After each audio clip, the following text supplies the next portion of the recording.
Okay, well, welcome everyone to the very final session of App Promotion Summit Berlin 2021.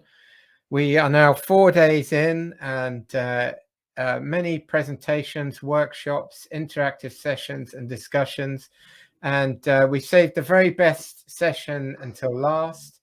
And Marissa is going to be talking about a very important topic of effective mobile app onboarding. And she's joining us from Fitcher, which just won App Marketing Agency of the Year at the App Growth Awards last week. And she's one of the team there. Their presentations are always great, full of brilliant frameworks. So really excited to have this ending the session. I'll hand over to you now, Marissa, to close out App Promotion Summit Berlin 2021. Please give her a big APS Berlin virtual welcome to the stage. All right. Hello, everyone. Thank you for joining. I guess I am the last speaker, so no pressure there. Hopefully I can close out the show. Today I will be talking about a guide to effective mobile app onboarding. So basically just explaining how an effective onboarding can increase app retention with a series of onboarding best practices. So a bit about me and about Feature. I'm a senior designer for Feature. We're a mobile growth consultancy based here in Berlin. And like he said earlier, this slide is actually needs a little bit of an update. We won the 2021 App Marketing Agency of the Year, so that is exciting. But yeah, my name is Marissa. My background is in UX and design. Before Feature, I was working at a B2B company called Visible, which is the parent company of Europages and BeLiferBoss, which focuses on increasing online visibility for businesses. Feature, on the other hand, focuses mostly on B2C apps,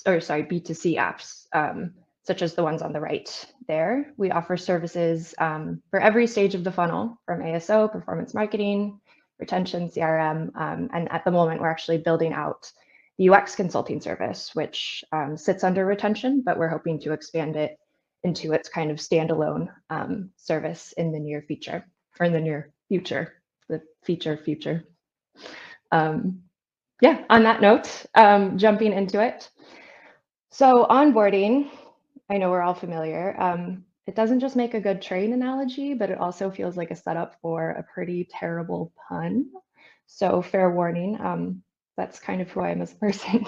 So I apologize in advance for the cringe factor, but I hope that you can get on board. Let's get started. Onboarding, the ticket to activation. So why is onboarding important and why is it so essential in terms of long-term retention? So the purpose of onboarding is to essentially guide a user to activation, which is a user experiencing the value of the product for the first time. So onboarding is the process that unlocks that experience for them. So activation is this kind of aha moment of gaining insight into the core value of an app, versus onboarding is the process kind of priming and guiding the user to that experience. This curve is essentially the reason why onboarding is so important to retention, because without experiencing the core value of an app, users have much less of a reason to come back to it. And if a user doesn't onboard properly, they won't activate, and the vast majority of unactivated users will churn, especially after the first session. So again, this curve is basically the reason for why focusing your onboarding flow is so important and why first impressions really matter. This is a quick overview of some of the best practices we'll be tackling today. We don't have time to dig into each and every one, but we will be covering how these best practices can be applied. Ultimately, when it comes to onboarding, the most important thing is building trust. And you can see that's the very last step there, that's in bold. Essentially, all these other practices revolve around building trust, and that's why onboarding is such an important opportunity to do so. Keeping users on track. That was a train pun. The first consideration is onboarding, or with onboarding, is that it starts with acquisition. So if a user doesn't get the experience that they're expecting, like right off the bat, they're not going to stick around. And everyone has a touch point with the app or Play Store, right, to download the app. And also maybe with performance marketing if that's how the user was acquired. So it's really important that the onboarding experience is aligned, or even better, reinforces those kind of values that the app has communicated in acquisition, which is essentially the most important thing during the first session. And that's something that's true to both visuals, but also especially with messaging. You can see on the right there, SoundCloud is a pretty good example of this. You can see in their ASO screenshots, they have this USP of discovering what's next, or discovering new music, discovering playlists and your new favorite tracks. And that carries on throughout their onboarding experience, right? So leveraging that USP of discovering what's next. And then this is then reinforced in onboarding in the very first screen, which is something that's really important. And then restating that value proposition and launching into, in SoundCloud's example, they have some in-app surveys that kind of validate that by guiding the user to personalized music discovery.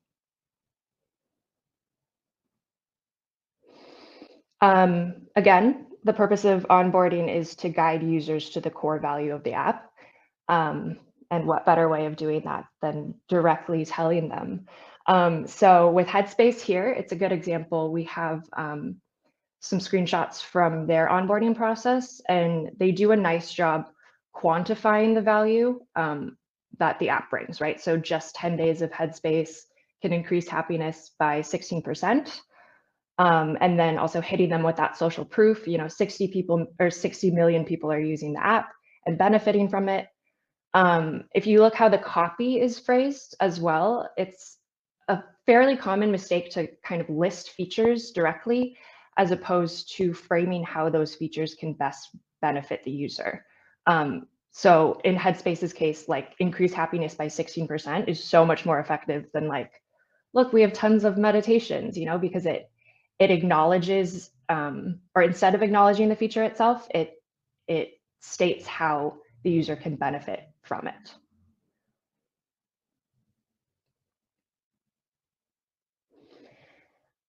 When it comes to leveraging value propositions, it doesn't necessarily have to be your standard kind of multi-slider value propositions like we saw with Headspace. So Fastic is a fasting app. They have a fairly long onboarding process that includes multiple in-app surveys.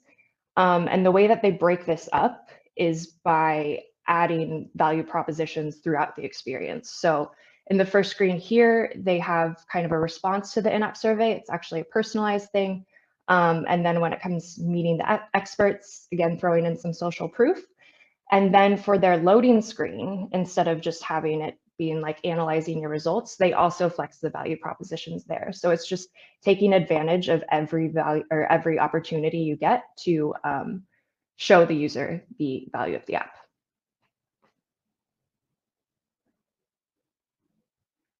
Are we there yet?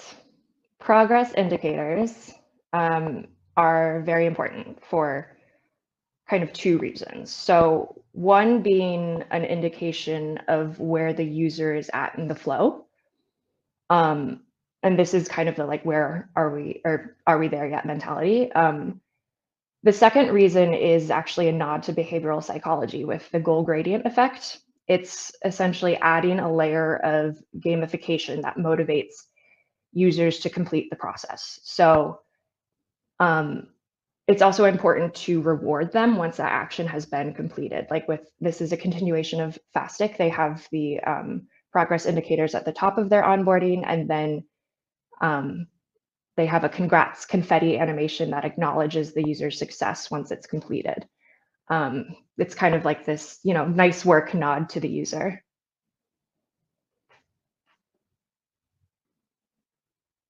Derailing friction. Registration. This is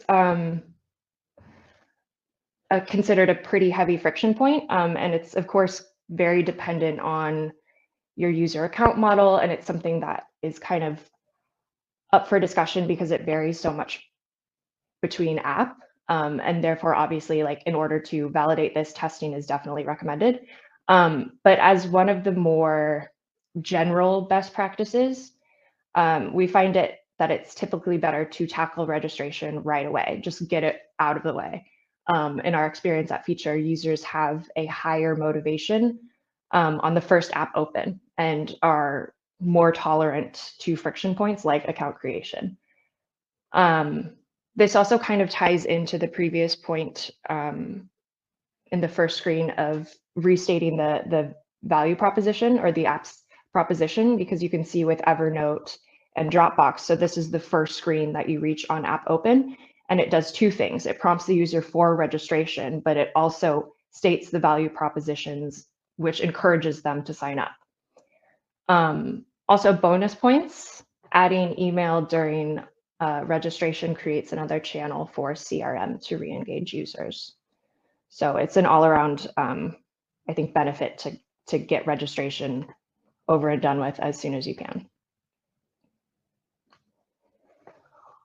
This is from Adidas. This is kind of the flip side of the argument, right? Like, you could argue that users have higher motivation to register once they've interacted with a product, like, for example, in e-commerce or Adidas. So not including it during the onboarding process. This is not what I would consider a best practice. Like, on the right is the shopping cart, and when you hit checkout, it then triggers you to create an account. Again, this is not something I would typically suggest. I think including it in onboarding as soon as possible is the best practice. Basically, this places friction in one of the highest value actions, right? Like, this is the point where a user decides whether or not they're going to purchase. And being forced to create an account on top of that is one of the top reasons why users abandon cart. So including registration during the onboarding process, when users are more prone to friction, can help alleviate that as a pain point.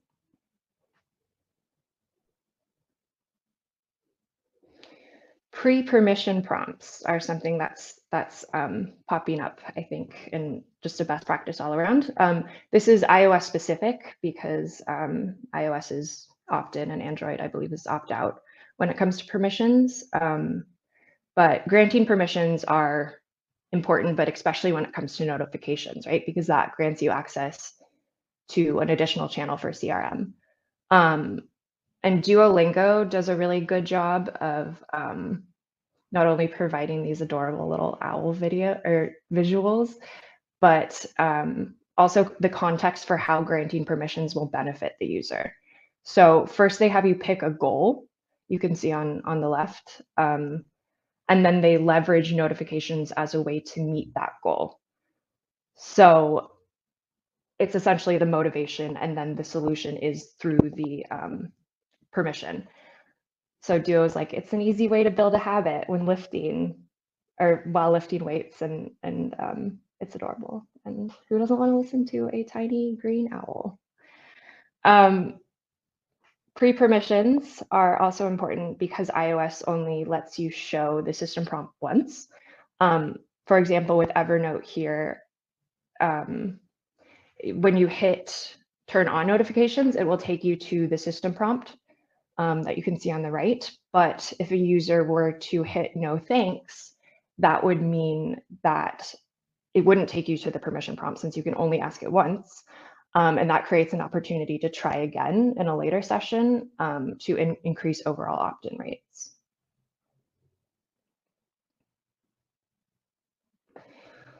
So should you ask users to go premium during onboarding? This is another kind of case-to-case basis that I would, again, recommend testing to figure out what works best.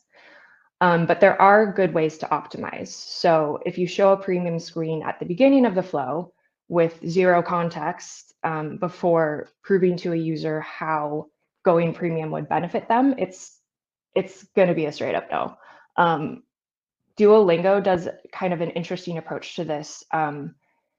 It takes users through this mini lesson so they can experience the core value of the app. It also helps give context for different premium features in that mini lesson, like unlimited hearts, for example, which they list as one of the benefits of going premium. With Headspace, which is now a hard paywall, they show a screen detailing all the benefits of meditation and then jump into the premium screen. So it's really about balance. So showing the value of the app and then countering it with the paywall for users. So they are able to understand how premium can benefit them.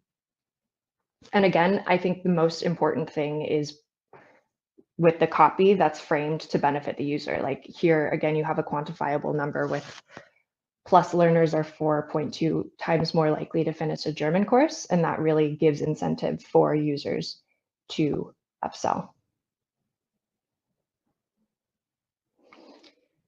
So this is Fastic. This is actually an older release of Fastic, but it's still a great example to kind of round up all of the points that we've discussed with onboarding. Starting with registration, getting that out of the way.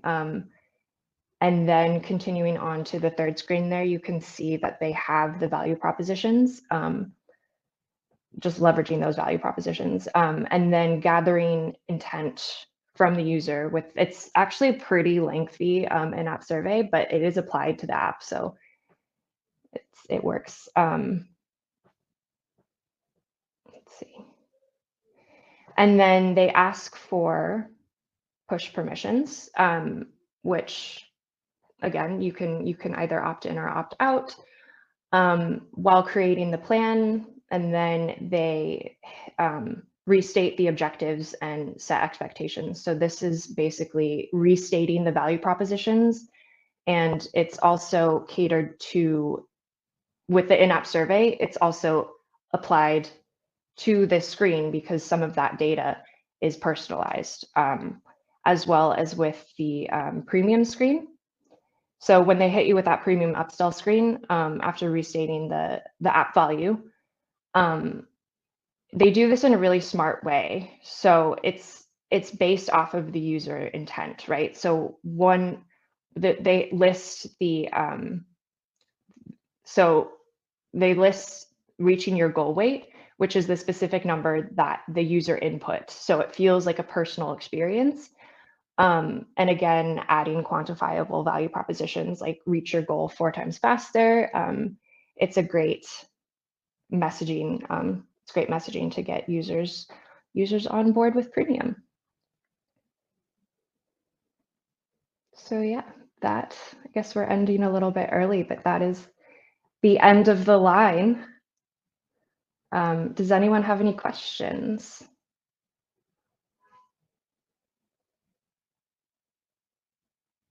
Oh, I think you're on mute. All right. Okay. Great. Thanks, Marissa. Can you hear me all right? Mm-hmm. Yep, great. Okay, well, yeah, we got time for any questions. If anyone has any questions, leave them in the tab. That was a great way to close the final session, and yeah, some good case studies there and examples.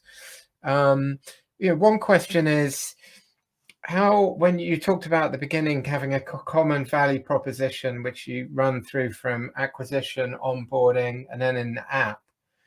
But how hard or easy is it to get people to agree on that? When you're trying to wrangle, both the UA team as well as potentially CRM team and leadership team to do that. Yeah, I mean, I think that that's kind of dependent on company as well, but just kind of breaking down the silos within those teams. And I think one of the interesting things kind of coming up with iOS 15 and the different A/B testing options is that ASO and PM, like those teams are going to have to work a lot closer together because it's essentially PM would be your acquisition source, and then they would be directed to the App Store dependent on the acquisition or dependent on PM. And then continuing that on to onboarding, I think is going to open up a lot more questions. So I don't know if that answers the question, to be honest with you, but I think that it is pretty dependent on company when it comes to breaking down those silos. Great. And Amit, it's like, how long's a piece of string kind of question. Okay, yes. So Amit, and he's a TikTok client partner, HTT Pool, and he's asking, what's some common onboarding misconceptions you've come across? Common onboarding misconceptions. I think, again, kind of touching on the point of describing the features that you have, because you really need to think of it from the perspective of the user. So like with the example of Headspace or just a meditation app, of being like, we have all of these meditations, like look at the content that we have. You have to frame it in the way that is going to resonate with the user. So like they have it framed in the sense of like social proof. They have the quantifiable, like I think it was 60, or you can improve your happiness by 16%. So not describing the feature specifically, or like not describing what the feature does practically, but instead framing it how it can benefit the user. Got it. Hopefully that answers your question, Amit. And Ole, I think she is in the I know it's a music app, Ole, isn't it? Or it would be, should you ask for, Ole Fiddler is asking, should you ask for push notification opt-in during the onboarding or leave it to later? I would definitely, the same way of registration, I would get it out of the way as soon as possible. And especially because users are more prone to, or not prone, but they're better with dealing with friction points early off the bat, because they have higher intent or higher motivation. It's better to deal with those things first, and then again, if they decide to opt out in one of the pre-permissions, then they can revisit that later. Okay, and a question from Zainab, and I was just trying to find out where she was from. Hang on, let me just, Swapcast logged me out. Hang on, so there we go. I don't know if you've managed to get the questions tab up there, Marissa. Hang on, let me, oh no, I'm back. Okay, great. Here we are. And so, do you think that showing the paywall screen immediately after the splash screen before going into onboard increases revenues, or is it repulsive?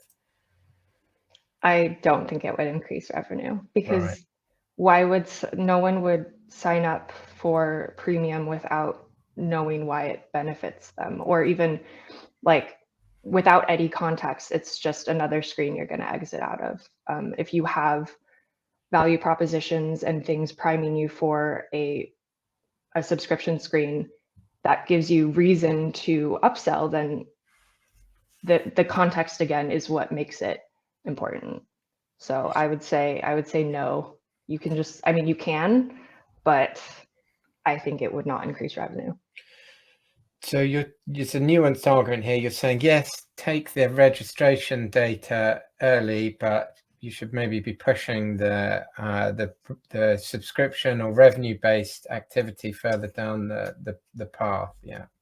Because users are used to signing up, right? Like most users, when you open an app, they expect that registration page, versus subscriptions is something that's going to come later, or like it's not something that every user is going to pursue. So like registration, having that at the beginning, because it's a friction point, but it's something that users are going to tolerate, as opposed to subscriptions. It's like, again, if you show it at the beginning, it's just going to be exited out of.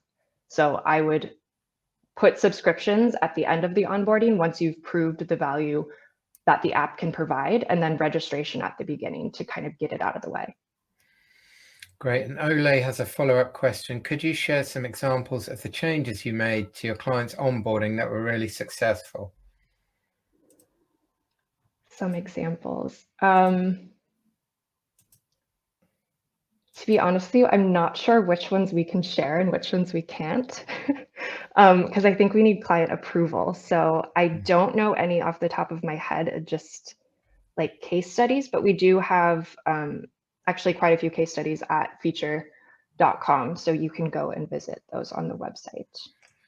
Okay, great. And Nicholas Overloop, and was he from Horizon 65? He's a CEO, and he is asking, what's your opinion on phone-only signups at the beginning of the flow? Phone-only signups? I'm not sure. Maybe, Nicholas, you can clarify exactly what you mean. Are you talking mobile first, or maybe are you talking about an omni-channel service and you're signing them up on mobile? Maybe if you're still around, you can let us know what you think. Great. Someone's posted some case studies, so that's good. Great. So, and Art had a question. iOS, they recently added this feature of allowing people to hide their email address behind a random email generated by Apple. Is that going to influence anything, do you think? Are they more likely to give in their email, or have you seen anything there? It certainly it helps alleviate some of that friction. I think just because it's easier for the user, just, you don't have to input anything. It's just when you sign up with your Apple ID, you just press a button as opposed to doing it. It's I guess in the same sense of like when you sign in with Google with that, it's just an automatic process as opposed to inputting everything manually. Great. Nicholas has clarified, he says, like Bumble, you create an account with the phone only. So I guess he's meaning, I guess with a SMS or phone number with no email. I assume that's what you mean, Nicholas. Yeah. Sorry, can you repeat the question? Well, I guess he's asking what, in terms of the registration process, is that, a good model where you just ask for the phone number rather than, I think he's saying, a registration process with email, name, and all this stuff. It's more of a kind of mobile first approach. Yeah, I would definitely recommend email just because it opens up the channel to CRM. I know some apps require phone registration, but more out of like a necessity. Like I think with Bumble, it's probably to verify your identity or So I think when it comes to registration, if you have the choice, like I would definitely do email registration because it's also easier for the user because you can do it all, on the app or through your email versus like having to check your text for a registration code. So I think email is preferable. Great. Okay, well, I think we've covered all the questions for now. That was a great way to end the day and the week of App Promotion Summit Berlin content. So really thanks to Marissa for a great end to the week. So, and thank you everyone for joining us online, or if you came in person last week, we hope you enjoyed it. There's going to be a lot of video now available on the Swapcard platform if you want to catch up with stuff you missed.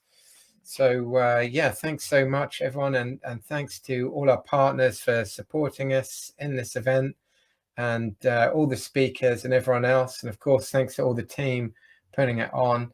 Everyone's worked really hard, so thanks so much, and thank you Marissa for a brilliant end to the day.